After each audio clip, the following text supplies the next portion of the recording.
حيدر السلام عليكم. شلوني قربان؟ باشي خوا خوات بيا اخوا سپاس دەکەین.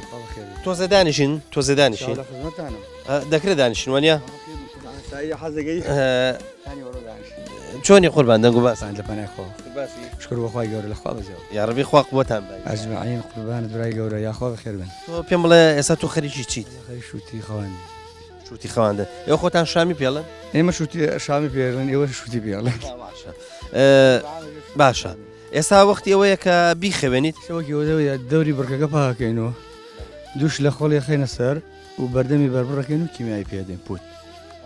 باشە ئەگەر نەیخەوێنی چێ ئەگەر نەیخوێنی پەلوپۆکەی تێدە ناو کردوەکە ئەتر لەورە گردی ئاوە وەختی ئاوی لێدا ئەگەنی ئیلا لەو پشتەکە ینی ئەڕزێ. باشە ئەوە کەی چانوتانە؟ وڵاتەوەکەی مەبەست ئازانم تقریبن مانیەکە 40 ڕۆژە. خۆی شووتی بە چەند پێیاگات؟ شووتی لەم منطقەی ئێمە ئەگەر پاییزە هین بەهارە بیکەی مەسەلەن وە 3 مانگیاڵە پێگەیە بەس لە ئیسەوە دابینی بە 2 مانگ و نیم 2 مانگ و 20 ڕۆژ دەرەچی.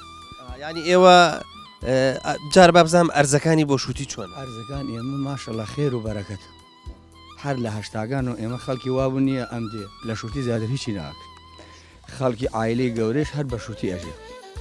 حیدەر ئەمە ئێمە دوو جۆر شووتیە بینین لە بازاڕێکی چانە مەیلە و سپی و هێنەوە ئەو تریشان سەوزە پیاڵێ ئەو خەتەکە بەڵێ بەڵێ ئێستا بزانین ئەمە چ جۆرە شووتیەکە؟ حەز لەم جۆرە سپیەکە ئاگەین لەبەرەوەی بۆ خوارەچێت جەماعەتی خوارێ ئەمەی نەجەف و کەربەلا ئەوانەی جنوب سیارەکان تێن بەهایم لە شێڵەوە عەلوە هەیە لەمێ پارەی باش ماکەوە ئیسوادیشی هەیە ئەوێن بۆ ئەوێ بەکەلار ئەوەنە نایوەی.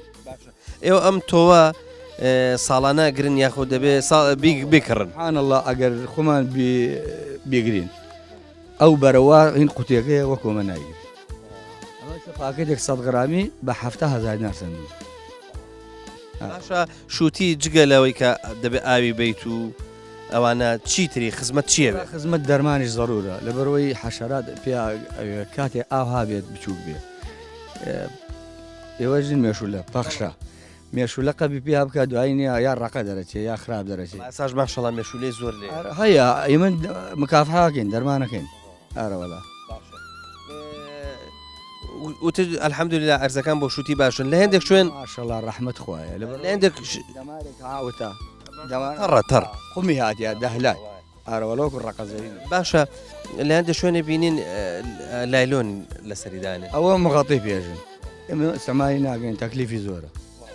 ئەی باشە جیاوازەکەی ئەوەی کە لەژێر ئەو لایلۆ ناکرێت لەگەڵەوەی کەسە لایلۆنەکە کاتی زوو ئەیکەن تقریبان لە یەکی بەخوا من نەمکردە بەس باسێکن ناوە لە یەکی دوو لە بەلە یەکی دوو تۆگەن لایلۆنە دەنە سەریا و یا تێلیا لەم قامیشە لەم نەیجەی بۆ داکوتن هەتا تقریبان مانگونیوێ وەختێ نەورۆز جەو ئەمرە گۆڕیا یەکسەر لایەنەکەی لەسەر لادەن هەر وەکو من ئاوە خۆڵێکن شلەیە خۆڵ ئیتر سۆندە و قاترێ هەمووی لە بەرامبەر بڕکەکەەوە سۆندەکە کونە لەورە لە هینیان حوزیانەیە کیمیایی و دەرمان و هەموو شتێکی لەورە بۆوانە یعنی ئەرکی زۆرە ئەمە ڕاستێکی ئەمە وەختی گۆلمان بڕیوە یەک جار کیمیایی دەنی پێ بازە جار خەڵکی وایە دەواجن زڵ دەواجنی تێگا وە زۆر خۆن